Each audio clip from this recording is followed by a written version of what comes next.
नमस्कार दर्शक बंधु मु संजय दास आपन को स्वागत जनाऊँगी आमर यूट्यूब चैनल रेसिपी स्टार को। आज आम करवा पिता शाग राई। चलतु डेरी नक आरंभ करवा।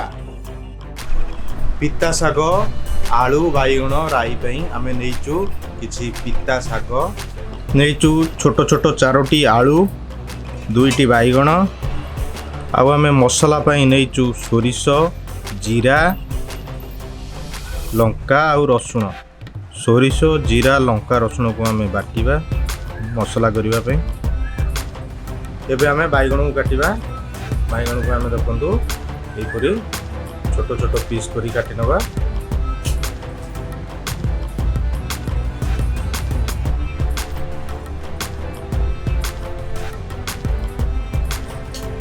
एपरि छोट छोट करी बाइगण को काटि नेबे। एबे आमे आलू काटिबा।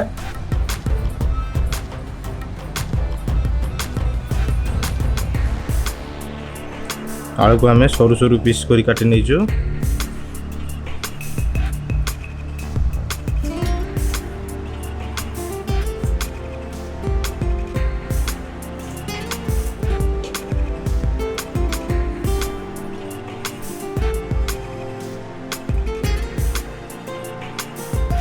आमे वर्तमान पिता शाग को बाछि नबा। देखंतु आमे पिता शाग को बाछुचु वर्तमान।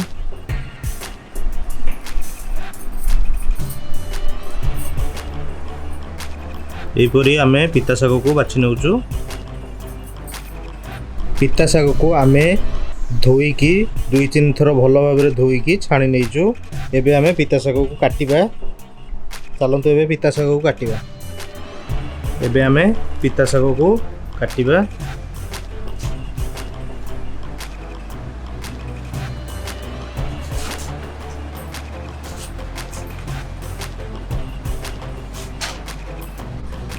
देखि पारथिबे आमे पिता शाग को वर्तमान काटि नउचु।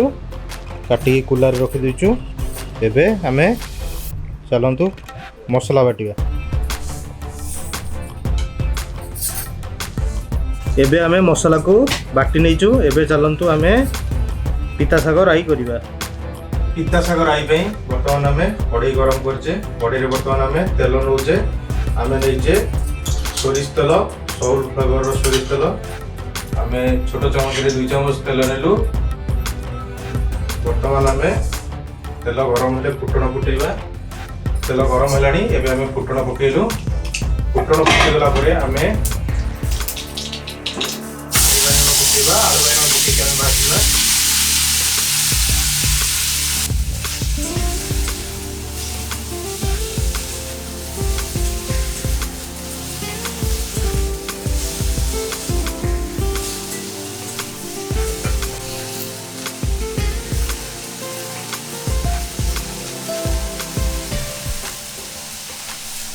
एबे आमे लूण पकेबा।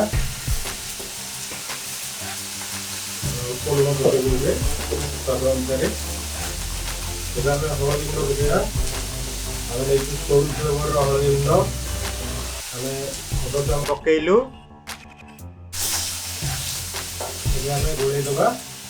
गोळेइ की किछि समय पई गोळेइ दबा। गैस को फ्लेम को पकेइकी आउ हमर परिवा सिझिला परे आमे सोरिष मसला दबा। एबे आमे देखिबा हमर आलू भजा आलू बाइगण भजा हो गलानी। एबे आलू बाइगण हमर अधा सिझि गलानी। एबे आमे मसला पकेबा। जो आमे सोरिष मसला बाटी रखुले मसला दे देले। एबे आमे गोळेइबा। गोळेइ सारी किछि समय पई घोड़ेइ दबा। मसला सिझिला परे आमे शाग पकेबा पिता शाग। एबे आमे देखिबा। देखंतु एबे हमर आलू आ बाइगण प्राय सिझि आसलानी। अधा आदिरु सिझि गलानी अधा पाटापाटी। एबे आमे अल्प पानी दबा। एबे आमे अल्प पानी देबे। एबे पानी देकी आमे एबे गोळेइबा। गोळेइकी आमे एबे किछि समय पई घोड़ेइ दबा।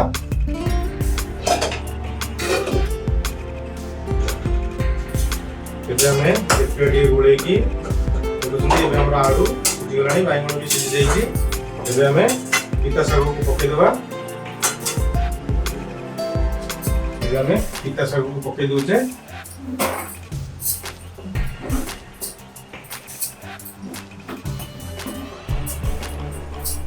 आमे पिता शाग को पकई देले एबे आमे गोळेई देबा। आ गोळेई की 3-4 मिनिट पई टिके घोड़ेई देबा।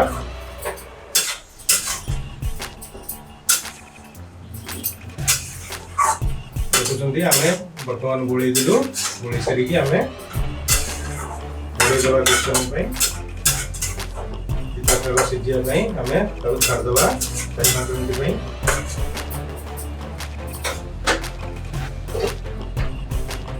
अभी आम गैस फ्लेम को लो रखीचे, लो रु मीडियम रे रखीचे। बर्तमान देखिबा हमरो पिता शाग राई। बर्तमान थोड़ा पिता शाग फुटुची। एबे आमे गोळेई की देखिबा।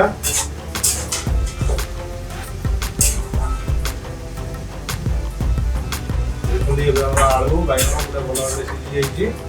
शाग भी मध्य सिझी जाइछि। एबे हमरो पिता शाग हो गला। एबे हमें गैस बंद करिया आ पिता शाग को प्लेट रे काढिबा खाइबा पे। आपण भी एही परी बनांतु, खाइ के टेस्ट करंतु। आ आपण जदि किछि भलो रेसिपी जानिछंती आम सहित जोगाजोग करंतु। आमे ताहा शूट करिवु एवं दर्शकों को देखाइबु। रहूचु। जय जगन्नाथ।